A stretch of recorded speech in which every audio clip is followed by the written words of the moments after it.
السلام علیکم دوستو، میرا نام ہے اسیب شفقت اور آپ دیکھ رہے ہیں ہنسی ٹی وی۔ حال ہی میں پاکستان میں 6.1 میگنیٹیوڈ کا ارتھ کوئک آیا جس نے پاکستان سمیت سینٹرل ایشیا کے ملکوں تاجکستان، ازبکستان اور افغانستان کو بھی افیکٹ کیا۔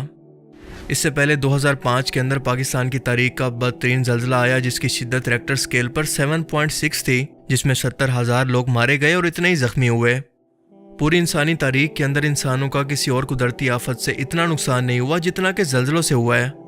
سائنس کی مانیں تو یہ زمین کی کرسٹ کے اندر موجود ٹیکٹونک پلیٹس کے اندر بدلاؤ کی وجہ سے آتے ہیں۔ جب آتش فشاں لاوا زمین کو پھاڑ کر باہر نکلنے کی کوشش کرتا ہے، مگر انسان آج چاہے جتنی مرضی ترقی کر لے، سائنس اور ٹیکنالوجی کی بدولت کائنات میں جھانکنے کے قابل ہو جائے، کسی بھی مشین کو ایجاد کر لے، جتنی مرضی مضبوط عمارتیں بنا لے، اپنے بچاؤ کے لیے ہوائی جہاز اور زیر زمین بنکر تک بنا لے، آرٹیفیشل انٹیلیجنس کو انٹروڈیوس کروا دے، چاہے ترقی کے تمام ریکارڈ توڑ دے، لیکن چاہ کر بھی زلزلے کو پریڈکٹ تک نہیں کر سکتا۔ اس سے بچنا تو دور کی بات ہے،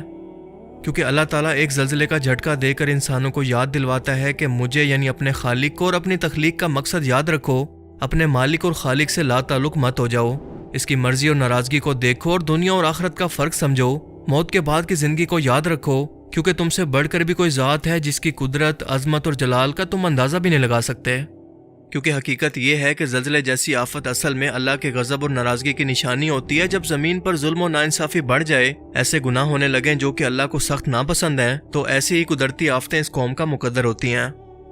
جب خود کو اسلامی ملک کہلانے والی جگہ کے اندر ہر وہ برائی اور خامی موجود ہو، یہاں کے لوگ ہر وہ چھوٹا بڑا گناہ کرتے ہوں جس سے اللہ نے واضح طور پر قرآن پاک کے اندر اور حدیث میں منع فرمایا، شراب عام ہو جائے، ہر جگہ پر بے حیائی فحاشی ہو، سود کے کاروبار سرے عام چل رہے ہوں، ظلم و ناانصافی حد سے بڑھ جائے، ہم جنس پرستی عام ہو، جوئے کو باقاعدہ ایک کاروبار کی حیثیت مل جائے، شرک اور بت پرستی پھیل جائے، تو انسانوں کی شکلیں مس کرنے یا آسمان سے پتھر برسنے کے بجائے قدرتی آفات کی صورت اللہ کا عذاب اس قوم پر ضرور نازل ہوتا ہے۔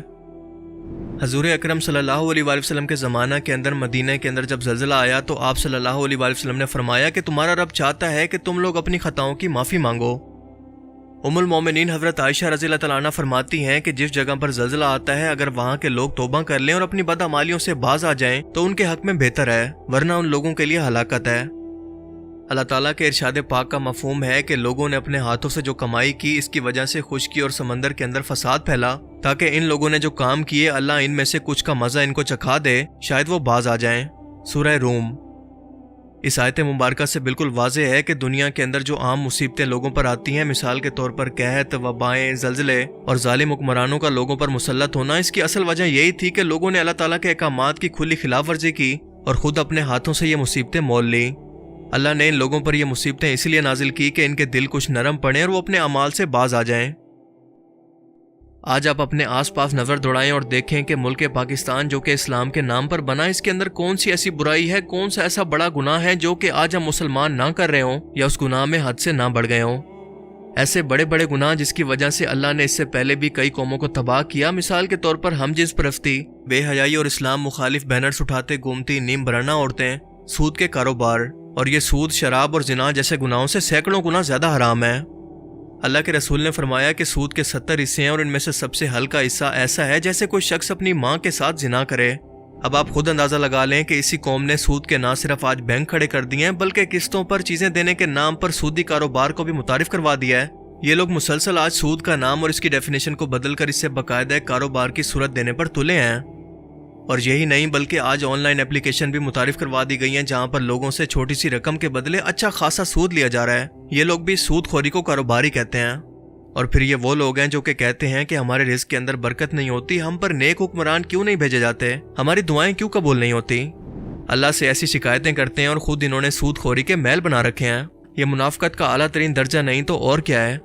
کیونکہ سود تو اصل میں اللہ سے اعلان جنگ ہے، اور قیامت کے دن یہ لوگ قبروں سے ایسے اٹھیں گے کہ ان کے پیٹ سانپوں سے بھرے ہوں گے، ان کے پیٹ ان سانپوں کی وجہ سے اتنے پھولے ہوں گے کہ یہ چل بھی نہیں پائیں گے اور گھسیٹ کر میدان محشر کی طرف بڑھیں گے۔ اللہ ان لوگوں پر بالکل بھی رحم نہیں کرے گا۔ آج اسلامی جمہوریہ پاکستان کے اندر عورت مارچ، فیمنزم اور LGBT کے نام پر اللہ کے احکامات کے خلاف بغاوت اور جو بے حیائی ہمیں دیکھنے کو مل رہی ہے، اللہ نے اس سے پہلے کئی قوموں کو اسی فحاشی اور بے حیائی کی وجہ سے تباہ کیا اور ان کا ذکر قرآن کریم کے اندر بھی کیا، مگر ہم لوگوں نے نہ کوئی اس سے سبق سیکھنا تھا اور نہ ہی سیکھا۔ اللہ پاک نے قرآن کریم کے اندر شراب، جوئے، بت پانسے سے منع کرتے ہوئے فرمایا کہ یہ شیطانی اعمال ہیں، ان سے بچ کر رہو تاکہ تم آپس کی دشمنیوں سے بچ سکو اور فلاح پاؤ، کیونکہ ان کاموں کے اندر انسان اپنے ہوش کو بیٹھتا ہے۔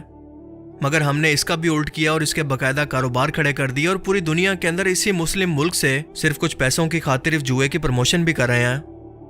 حال ہی میں PSL کے میچز کا پاکستان کے اندر خوب چرچا رہا، اور وہ الگ بات ہے کہ سروے کے مطابق میری جیسی آدھی عوام اسے دیکھتی نہیں ہے، مگر سب سے اہم چیز جس پر تقریباً سبھی لوگوں نے کوئی توجہ نہیں دی وہ ان پلیئرز کی شرٹس تھی جن پر یہ لوگو آپ ذرا غور سے دیکھیں۔ شعیب ملک کی شرٹ پر لکھا ہے 1xBet۔ یہ وہ کمپنی ہے جو کہ آن لائن سپورٹس ایونٹ پر جوا کرواتی ہے اور آج کے ٹائم کے اندر PSL کی سپانسر رہی ہے۔ مت ماری گئی ان لوگوں کی کہ اس سال کے PSL کے 6 میں سے 4 سپانسر یہی جوئے کے آن لائن اڈے چلاتے ہیں۔ اس کے علاوہ آپ کو کوئٹہ گلیڈیٹرز کی شرٹس پر BJ سپورٹس کا لوگو دیکھنے کو ملتا ہے، اور اگر آپ کو دیکھ کر لگتا ہے کہ یہ کوئی سپورٹس کا سامان بناتی ہوگی یا کوئی سپورٹس چینل ہے تو آپ بالکل غلط ہیں، کیونکہ یہ کمپنی ایک آن لائن کسینو یعنی جوا کروانے والی ایک کمپنی باجی کی ملکیت ہے جسے نام بدل کر ایڈورٹائز کیا گیا ہے۔ ملتان سلطان کے کیپٹن محمد رضوان کے سینے پر ولف 777 نیوز لکھا ہے، جو کہ خود کو نیوز چینل دکھا کر اصل کے اندر جوئے کی ویب سائٹ چلاتا ہے۔ اس کے علاوہ لاہور قلندرز کی شرٹ کی بیگ پر میل بیٹ لکھے، اور یہ بھی جوئے کی ویب سائٹ ہے جہاں پر آن لائن شرطیں لگتی ہیں۔ اور اگر آپ کو میری باتوں پر یقین نہ آئے تو آپ ان سب کو خود سے آن لائن ویریفائی بھی کر سکتے ہیں۔ اب آپ سوچیں کہ یہ کوئی پاکستان کا سب سے بڑا سپورٹس ایونٹ ہے، انٹرٹینمنٹ ہے، یا پھر جوئے کے اڈے کی پروموشن، اس سب کی اجازت کیوں دی جا رہی ہے؟ دراصل یہ کمپنیز بھی بہت چلاک ہیں اور ایک خاص قسم کے طریقہ کار کو استعمال کرتی ہیں جسے مارکیٹنگ کی زبان کے اندر کہتے ہیں سیروگیٹ ایڈورٹائزنگ۔ آپ لوگوں نے سیروگیٹ مدر یا پھر سیروگیٹ پریگنینسی کا نام تو سنا ہوگا، جس کے اندر ماں باپ مل کر ایک عورت سے ایگریمنٹ کے ذریعے مرد کے سپرم اور عورت کے ایگز کو ایک دوسری عورت کے اندر ڈال کر اپنا بچہ پیدا کرواتے ہیں اور اس کے پیدا ہونے کے بعد اسے لے لیتے ہیں۔ بالکل اسی طرح سے یہ کمپنیز بھی اپنے اصل کام اور کاروبار کو چھپا کر ایک نقلی یا پھر عارضی کاروبار کو دکھا کر خود کو پہلے رجسٹر کرتی ہیں اور اپنی مشہوری کے لیے ایسے ایونٹس کو سپانسر کرتی ہیں جنہیں دیکھ کر لوگ ان کی ویب سائٹ پر جا کر ان کے جوئے کے اصل کاروبار کے اندر انویسٹ کرتے ہیں۔ اور نام بدلنے اور چھپانے کی دوسری وجہ یہ بھی ہے کہ دنیا کے ترقی یافتہ ملکوں کے اندر یہ کمپنیز بین ہیں،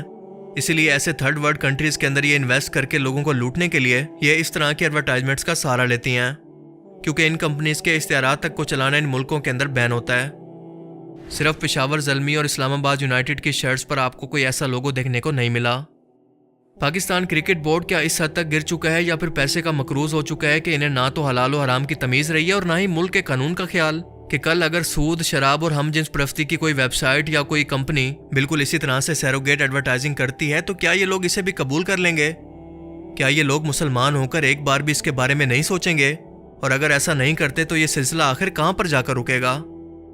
کیا ان سب حرکتوں کے بعد اور ہر ایک گناہ اور اللہ کے قانون کے خلاف بغاوت کرنے کے بعد بھی ہم یہ سوال کرنے کے قابل ہیں کہ آخر ہم پر زلزلوں جیسی آفت کیوں آتی ہے؟ ہم بحیثیت قوم تباہ کیوں ہو رہے ہیں؟